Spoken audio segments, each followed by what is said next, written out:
গল্পটি শুরু হয় ইতালির শহর ভ্যানিসে। সেখানে বাসানিও নামে একজন নোবেলম্যান ছিল, তবে সে সময় সে অর্থ সংকটে ভুগছিল। এই কারণে সে তার ধনী ব্যবসায়ী বন্ধু অ্যান্টোনিওর কাছে টাকা ধার চায়, যেন সেই অর্থ দেখিয়ে সে পোর্সিয়াকে পটাতে পারে। কিন্তু অ্যান্টোনিওর হাতে তখন এত টাকা ছিল না, যে কারণে সে তৎক্ষণাৎ তাকে হাতে হাতে টাকা দিতে পারেনি, কারণ সে তার সব টাকা সামুদ্রিক জাহাজে ইনভেস্ট করে রেখেছিল। এই জন্য অ্যান্টোনিও বাসানিওকে বলে, বন্ধু, তুমি আমার নাম করে কারো কাছ থেকে টাকা ধার করে নাও, আর যখনই আমার জাহাজ চলে আসবে আমি সেই টাকা পরিশোধ করে দেব। ভ্যানিস শহরের পাশে একটি জায়গার নাম বেলমন্ট, যেখানে পোর্সা বসবাস করে। পোর্সা হচ্ছে সেই মেয়েটি যাকে বাসানিও পটাতে চাচ্ছিল।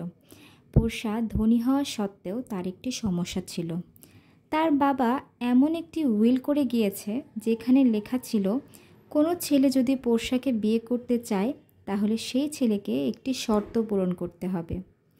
পোর্সার মেইড ন্যারিসার কাছে সে এসব বলে আর নিরাশ হয়। এখন শর্তটা কি ছিল সেটা বলি।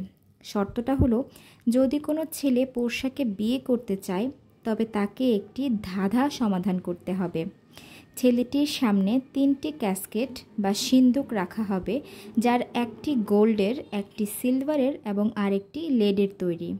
ছেলেটিকে সঠিক সিন্দুক চুজ করতে হবে, তাহলে সে পোর্সাকে বিয়ে করতে পারবে। আর এই শর্ত কেউ পারবে না ভেবেই পোর্সা হতাশ হয়ে পড়ে। আবার সিন চলে যায় ভ্যানিস শহরে। বাসানিও একজনকে খুঁজে পায় যে তাকে টাকা ধার দিতে পারবে। তার নাম শাইলক। সে বাসানিওকে 3000 ডুকেটস দিতে রাজি হয়। প্রথমে শাইলক দিতে না চাইলেও অ্যান্টোনিওর গ্যারান্টি শুনে পরে রাজি হয়। তবে অ্যান্টোনিও সেখানে চলে এলে শাইলককেই অপমান করতে থাকে তার চড়া সুদ ধার্য করার জন্য। শাইলক একজন ইহুদি মানিল্যান্ডার, তার কাজেই মানুষকে টাকা ধার দেওয়া, সুদ সে রাখবে এটাই স্বাভাবিক। কিন্তু অ্যান্টোনিওর অপমানের পর শাইলক তাদের কাছে সুদের বদলে একটি শর্ত দিয়ে দেয়। সে বলে যে ঠিক আছে, আমি 3 মাসের জন্য বাসানিওকে বিনা সুদে টাকা দেব, তবে 3 মাসের মধ্যে টাকা ফেরত দিতে হবে। একদিনও যদি বেশি হয় তবে আমি অ্যান্টোনিওর শরীর থেকে 1 পাউন্ড মাংস কেটে নেব। অ্যান্টোনিও খুব কনফিডেন্ট ছিল যে 3 মাসের মধ্যে তার জাহাজ চলেই আসবে আর সে টাকা পরিশোধ করতে পারবে, তাই এই শর্ত সে মেনে নেয়। এদিকে বেলমন্ট শহরে ছেলেরা আসছে পোর্সিয়াকে বিয়ের জন্য শর্ত পূরণ করতে। প্রিন্স অফ মরক্কো তার ভাগ্য পরীক্ষা করতে আসে এবং গোল্ডের সিন্দুকটি বেছে নেয়, যেটি ছিল ভুল, আর যে জন্য সে তার ভাগ্য পরীক্ষায় ব্যর্থ হয়। এদিকে ভ্যানিসে বাসানিওর আরেক বন্ধু লরেঞ্জো, যে কিনা শাইলকের মেয়ে জেসিকার প্রেমিক। একদিন রাতে শাইলক বাড়ি না থাকার সুবাদে জেসিকা তার বাবার টাকা চুরি করে লরেঞ্জোর সাথে পালিয়ে যায় এবং তারা দুজন বাসানিওর সাথে বেলমন্ট শহরে চলে আসে।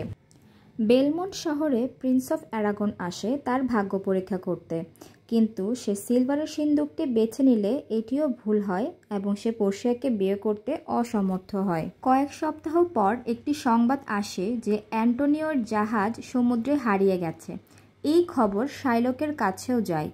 এদিকে তার মেয়ে জেসিকার টাকা চুরি করা, আবার অন্যদিকে অ্যান্টোনিওর এই সংবাদ শুনে শাইলক রেগে ফুঁসে ওঠে এবং অ্যান্টোনিওর মাংস কাটার জন্য মনে মনে প্রস্তুতি গ্রহণ করতে থাকে, যেহেতু সময় প্রায় শেষ হয়ে আসছিল। বাসানিও পোর্সিয়াকে অনেক গিফট দেয়, একসাথে অনেক টাইম স্পেন্ড করে, এভাবে একে অপরকে ভালোবেসে ফেলে। কিন্তু তাদের বিয়েতে একমাত্র বাধা হলো তার বাবার সেই শর্ত। পোর্সিয়া এটি নিয়ে বেশ চিন্তিত ছিল, কিন্তু সবাইকে অবাক করে দিয়ে বাসানিও সঠিক সিন্দুক বেছে নেয়, যেটি ছিল লেডের তৈরি। তাই পোর্সিয়া তার রিংটি বাসানিওকে পরিয়ে দেয় আর ওয়াদা করিয়ে নেয় যেন এই রিং সে কখনো না হারায় বা কখনো না খুলে ফেলে। অন্যদিকে পোর্সিয়ার মেইড বাসানিওর আরেক বন্ধু গ্র্যাটিয়ানোর সাথে বিয়ে করে নেয়।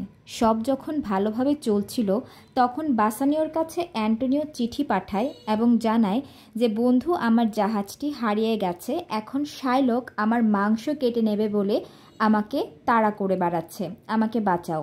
পোর্শিয়া সব জানতে পেরে বাসানিওকে টাকা দেয় যেন সে তার ধার পরিশোধ করে অ্যান্টোনিওকে বাঁচিয়ে নেয়। বাসানিওর সাথে সাথে ভ্যানিসের উদ্দেশ্যে রওনা হয়। সিন চলে আসে ভ্যানিস সিটির কোর্টে, যেখানে শাইলক অ্যান্টোনিওকে ধরে নিয়ে আসে ডিউকের সামনে এবং অ্যান্টোনিওর শরীর থেকে 1 পাউন্ড মাংস কেটে নিতে চায়। বাসানিও 3 গুণ বেশি টাকা অফার করলেও শাইলক জেদ করে মাংসই কাটবে। তখন পোর্শিয়া ব্যালথাজার ছদ্মনাম করে একজন লয়ার সেজে সেখানে উপস্থিত হয় এবং অ্যান্টোনিওকে ডিফেন্ড করে।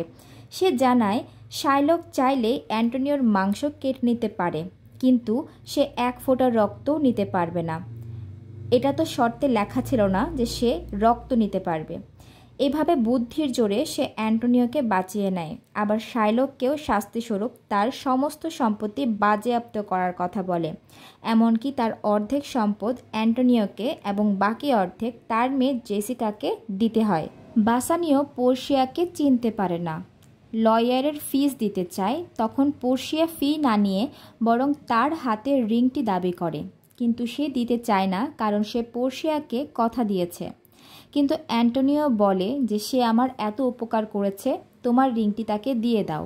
তখন উপায় না পেয়ে বাসানিও লয়ারকে রিংটি দিয়ে দেয়, যে ছিল আসলে পোর্শিয়া।